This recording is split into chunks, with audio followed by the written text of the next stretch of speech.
ತಗೋ ಹಿಡ್ಕೊಳ್ಳ ಇದನ್ನ.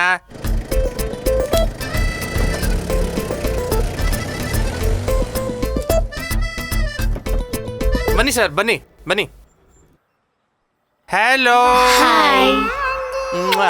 ಲಚ್ಚು ಡಾರ್ಲಿಂಗ್. ಕೆಳಗಡೆಯಿಂದನೇ ಯಾಕೆ ಕಿರಿಚ್ತಿದ್ಯಾ? ಮೇಲೆ ಬಾ. ಭೂಷಣ್ ಅಣ್ಣ ಎಲ್ಲ ರೆಡಿ ತಾನೆ? Come sir come. ಪೊಲೀಸ್ ಬರ್ತಾರಾ? ಬರ್ತಾರೆ, ಬಂದು ಮಸಾಜ್ ಮಾಡಿಸ್ಕೊಂಡು ಹೋಗ್ತಾರೆ. Hello darling. ಇವರು ಭೂಷಣ್ ಅಣ್ಣ, ನಮಸ್ತೆ. ಇವರು ಗುಲ್ಶನ್ ಸರ್. ನಮಸ್ತೆ ನಮಸ್ತೆ.